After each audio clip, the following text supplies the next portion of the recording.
தென்னிந்திய சமையல்களில் முக்கிய பங்கு வகிக்கும் புளி பற்றி தான் இன்றைக்கி நம்ம பார்க்க போகிறோம். எல்லோரும் சமையலுக்கு யூஸ் பண்ணுறது தான். புளியம்பழத்தை பிரித்து உடையை உடைச்சி வெயிலில் காய வைக்கணும். நம்ம ஊரில் அடிக்கிற வெயிலுக்கு 2 நாள் காய வச்சாலே போதும். கொட்டையை தனியாக எடுத்துட்டு அதில் இருக்கிற நாரையும் தனியாக பிரிச்சுட்டோம்னா புளியாக மாறிடும். அதை எத்தனை நாள் வேணாலும் பானையில் போட்டு மூடி வச்சு யூஸ் பண்ணலாம். 1 வருஷம் வரைக்கும் தங்கும்.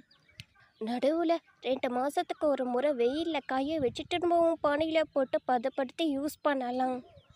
இதில் உடலுக்கு தேவையான நார்சத்து, பொட்டாசியம், வைட்டமின் சி அதிகம் உள்ளதால் உடம்புக்கு ரொம்பவே நல்லது. ஆனால் அளவாக யூஸ் பண்ணிக்கலாம். கொழுப்பு குறைவாகவும் நார் சத்து அதிகமாகவும் இருக்கிறதுனால உடல் எடை குறைக்க உதவும். உடல் சூட்டை குறைக்கும், நோய் எதிர்ப்பு சக்தி அதிகரிக்கும். ஏன்னா வைட்டமின் சி இதில் அதிக அளவில் இருக்கு.